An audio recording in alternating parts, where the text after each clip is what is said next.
Bienvenue dans Enfin, je vous dis tout. Je suis Tiffany, ta nouvelle copine sophrologue passionnée de psychologie positive et de mode de vie sain. Et dans ce podcast, je vais te donner tous mes conseils pour prendre soin de ta santé mentale et de ta santé physique. Mon but, que tu sois bien dans ta tête, dans ton corps et dans tes baskets. C'est parti!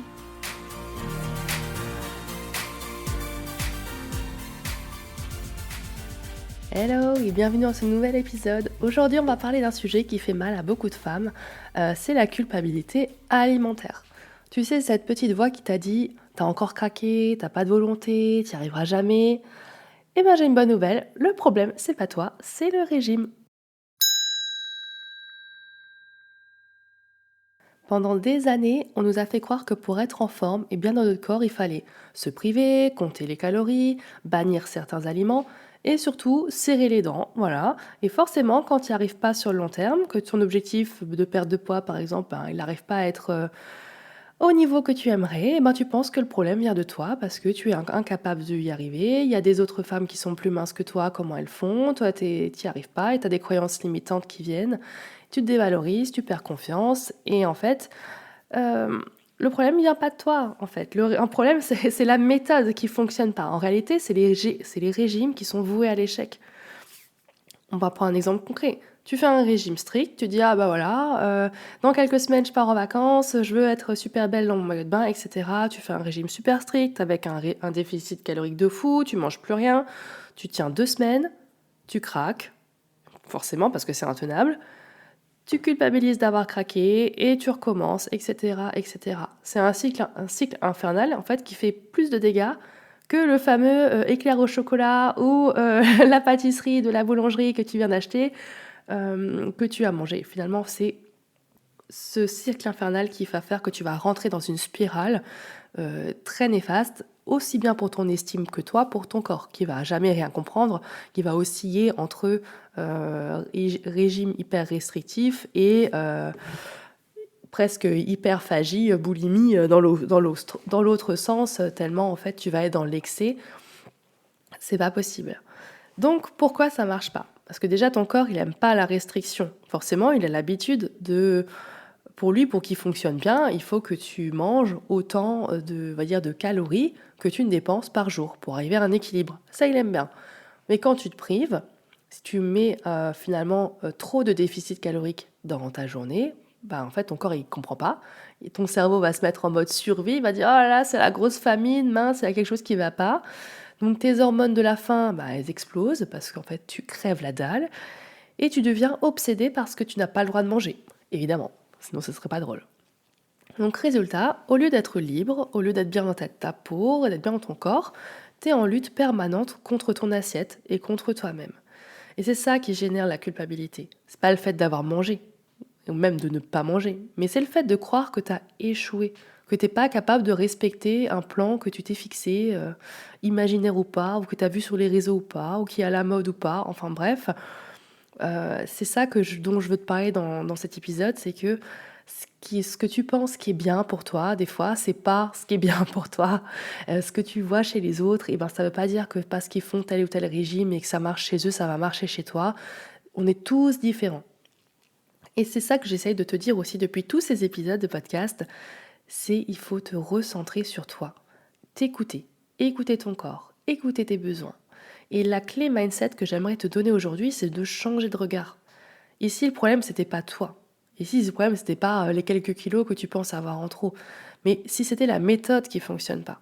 Et si tu arrêtais de te demander, plutôt de dire comment avoir plus de volonté, comment tenir un régime plus longtemps, etc. Et que tu commençais à te demander, qu'est-ce qui nourrit vraiment ton corps ? Qu'est-ce qui nourrit vraiment ton esprit ? Qu'est-ce qui te fait du bien dans la durée ? Quel changement, quelle nouvelle habitude alimentaire pourrais-tu mettre en place, mais que tu es capable de tenir toute ta vie ?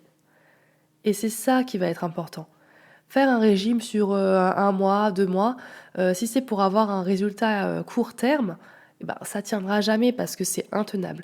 Les changements que tu mets en place dans ton alimentation, ou même dans ton mode de vie de manière générale, il faut qu'ils soient doux, faits en douceur, faits avec conscience, mais surtout qu'ils te correspondent à toi pour que ça soit pas un effort en fait, pour que ça devienne normal au fur et à mesure, que ça fasse partie de ton mode de vie, que ça te corresponde et que ça te fasse du bien. C'est tout. Ici, on parle finalement de rééquilibrage global. Il faut une assiette qui apporte énergie, bien sûr, et toutes les vitamines, les minéraux, les macronutriments, enfin tout. Il faut que ça t'apporte, que ça nourrisse ton corps, mais que ça t'apporte aussi du plaisir. On parle aussi d'une activité physique, un sport qui te recharge au lieu de t'épuiser, qui te fasse du bien, qui te sécrète des hormones du bonheur. On parle aussi d'avoir un sommeil qui soit réparateur, celui qui fait que le matin tu te réveilles, tu es pleine d'énergie. Et surtout, zéro culpabilité pour un carré de chocolat en trop ou un resto entre copines en milieu de semaine. Ça, c'est pas la vie, ça, en fait. Franchement, ça m'est arrivé combien de fois de me dire, avant de partir en vacances, ah là, je vais encore manger comme pendant une semaine, enfin, pas très bien manger, faire des apéros tous les soirs, manger des glaces et tout, de m'inquiéter presque un peu parce que je vais aller en vacances une semaine. Et au final, quand je rentre de vacances, je me rends compte que en fait, je me suis inquiétée pour rien parce qu'il y a rien qui a changé. Peut-être des fois 1 ou 2 kilos en plus, mais finalement 2 semaines après, ils seront déjà partis parce que mon corps, il aura juste repris une alimentation normale. Et qu'en fait, ça servait à rien que je m'inquiète avant parce que ça change rien dans ma vie de faire des écarts de temps en temps ou même de faire un resto, de manger une raclette. C'est pas dramatique si le reste de l'année, j'ai une alimentation qui soit équilibrée, qui soit saine, qui corresponde à mon mode de vie, qui corresponde à ce que mon corps a besoin. C'est pas grave si à un moment donné j'ai envie de me péter le bide avec un gros dessert, et ben c'est ok quoi. Et ça change tout. C'est d'être à l'aise de ce côté-là pour ne pas lutter contre ton assiette et contre les aliments, que ça devienne pas finalement une source d'angoisse, de te dire ah est-ce que je fais bien de manger ça ou pas, est-ce que je devrais me resservir cette part de gâteau, etc. Écoute-toi, écoute-toi, fais les choses comme tu penses qu'elles sont. Et si tu n'as pas assez de recul pour savoir ce que tu fais, parce que peut-être qu'en fait tu sais pas du tout quoi manger, en fait ça aussi c'est possible, et que tu es juste complètement perdu dans ce que tu aimerais faire, ce que tu devrais faire, ce dont tu as vraiment besoin, et ça c'est possible aussi. Dans ce cas, fais-toi accompagner pour ça, pour avoir un œil extérieur de quelqu'un qui te dit OK, tu es sur la bonne voie. OK, ça a l'air de te correspondre. Ça, tu peux essayer. Ça te fera du bien pour toi, etc.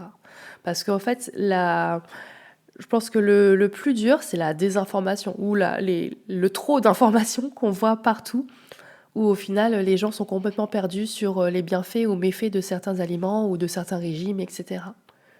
Donc, ce que je pourrais te proposer avant de finir ce petit podcast sur la culpabilité alimentaire, c'est peut-être un petit exercice tout simple de sophro pour relâcher cette culpabilité, peut-être lâcher prise un petit peu et prendre un peu de distance sur ton assiette. Je te propose, comme d'habitude, de t'installer dans un endroit voilà, au calme. Tu t'installes confortablement, tu fermes les yeux. Et ce que tu peux faire, tu peux inspirer profondément par le nez. Et quand tu inspires, tu imagines que tu inspires peut-être de la bienveillance ou des bonnes choses. Et quand tu expires par la bouche, cette fois-ci, tu souffles toute la culpabilité, tout ce que tu veux plus, en fait. Comme si ça sortait de ton corps, tu vois. Et tu peux faire ça plusieurs fois.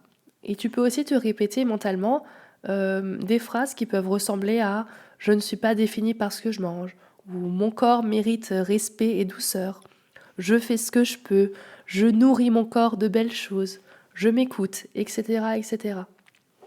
Et de prendre ces petites 5 minutes pour toi en respirant vraiment bien, en te répétant des phrases qui sont belles, ça paraît tout simple, mais de le faire régulièrement, ça ancre un nouveau regard sur toi. Pour que tu ne sois pas en conflit avec toi-même au moindre petit écart dans ton alimentation que tu as envie qu'il soit parfaite tout le temps. Les écarts, c'est normal. On est des êtres humains et on n'a qu'une vie et on a quand même envie de se faire plaisir. Le tout, c'est dans la mesure.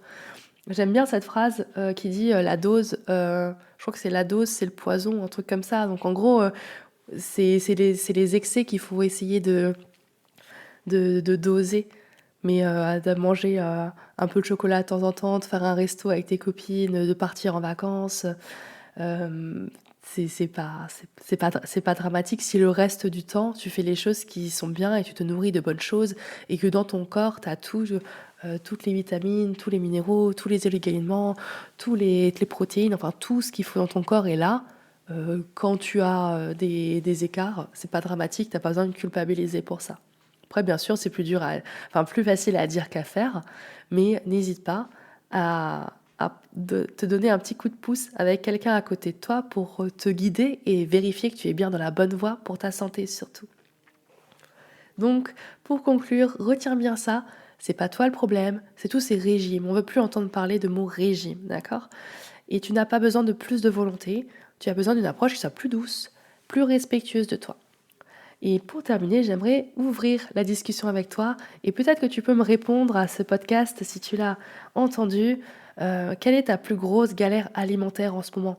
Est-ce que c'est le grignotage? Est-ce que c'est la culpabilité justement? Est-ce que c'est l'excès de sucre? La régularité? Peu importe. Tes réponses vont m'aider à créer du contenu qui te parle vraiment. Alors ose partager. Je serai la première à t'écouter sans jugement, avec bienveillance, hein, comme tu le sais. Et puis, je te remercie d'avoir écouté cet épisode. Prends soin de toi et rappelle-toi, tu es déjà assez. Bye bye.